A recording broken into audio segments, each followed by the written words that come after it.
सुनील शर्मा ने कहा कि उपराज्यपाल का अभिभाषण मोदी सरकार के विजन को दर्शाता है। पिछले कुछ वर्षों में सभी क्षेत्रों में जबरदस्त प्रगति हुई है। जब अन्य सभी राज्यों में संविधान लागू हो गया तो जम्मू कश्मीर कैसे अपवाद रह सकता है। महाराजा हरि सिंह का अपमान किया गया है। उन्होंने कहा कि महाराजा ने लोगों को सम्मान और प्रतिष्ठा दिलाने में महत्वपूर्ण भूमिका निभाई।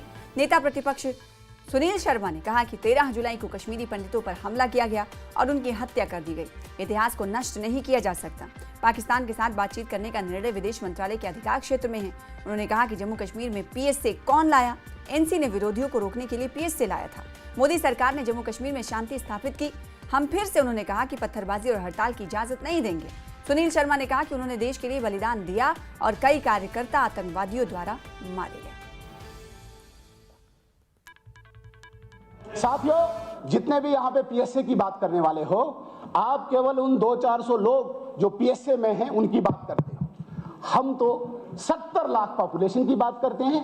जो वो 400-500 लोग प्रॉब्लम करते हैं उन 70 लाख लोगों को आम सामान्य जीवन जीने के लिए रोज पत्थरबाजी से, गोली से, हड़ताल से, कैलेंडर से, अलगाववाद से, अगर आप उन 300-400 लोगों को ठिकाने नहीं लगाओगे तो 70 लाख कश्मीर के लोगों को आप प्रोटेक्शन नहीं दे सकते हो। मैं बताना चाहूंगा, महबूबा मुफ्ती साहिबा की सरकार थी, जब 2016 की किलिंग्स शुरू हुई, हम उनकी सरकार के पार्ट थे।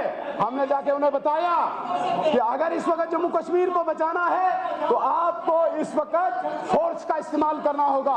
आपने इस वक्त 100 से 150 लोगों को जेल डालना होगा। लेकिन उन्होंने कहा नहीं, मैं नहीं डाल सकती, मुझे हुर्रियत नाराज हो जाएगी, मुझे जमात इस्लामी नाराज हो जाएगी। और नतीजा ये रहा, 125 किलिंग्स हुई। 125 किलिंग्स के लिए 125 किलिंग्स महबूबा मुफ्ती साहिबा को मंजूर थी, लेकिन 150 लोगों पर भी ऐसे लगा किलिंग नहीं हुई होती। डिप्टी चीफ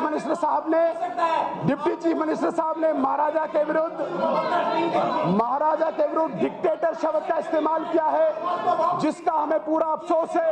और हम इस हाउस में ऐसे शब्द की निंदा करते हैं जिस महाराजा के लिए मुझे पता है आपको इन्होंने भेजा है। मीर सैफुल्लाह साहब ने कहा कि नहीं, कुर्बानियां सिर्फ नेशनल कॉन्फ्रेंस के कार्यकर्ताओं ने दी।